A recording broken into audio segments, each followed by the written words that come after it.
All through grade school, I was tutored. If I got a D, I was in heaven. If I got a C minus, I had achieved greatness. A's and B's were a kingdom I could never enter.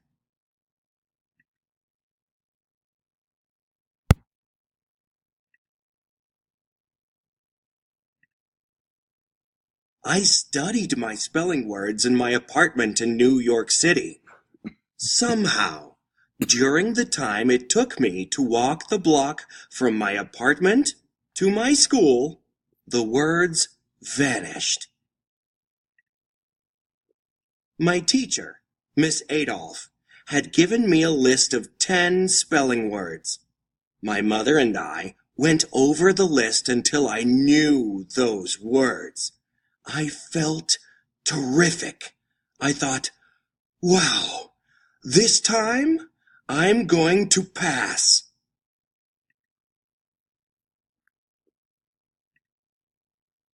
The next day, I went into the classroom and took out a sheet of paper. Then, Miss Adolph gave us the words. The first word was carpet. I wrote that one down. C-A-R-P-E-T.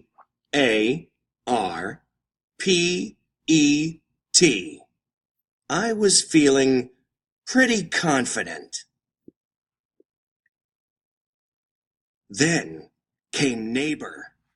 I wrote down the letter N. Then rhythm.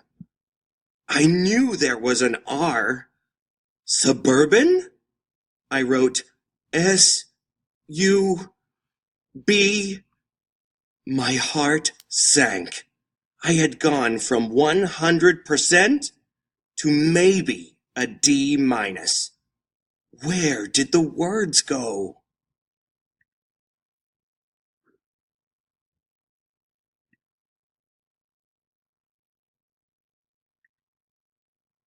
Some people talk about information sliding off the blackboard of your brain. That was my life.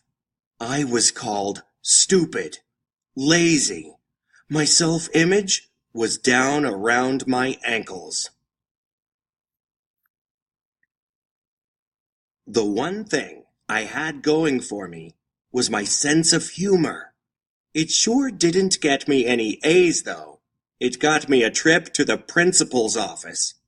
No matter what I did, it didn't seem to make a difference.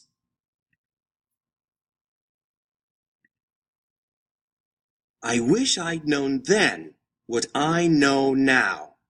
I have dyslexia. My brain learns differently. When my stepson Jed was in the 3rd grade, we had him tested for learning differences. As they explained dyslexia to him, I thought, that's me. A learning disability can really affect the way you feel about yourself. Now, I know that even if a person learns differently, he or she can still be filled with greatness.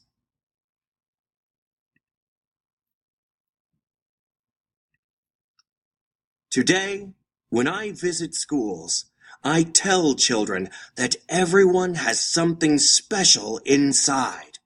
It's our job to figure out what that is.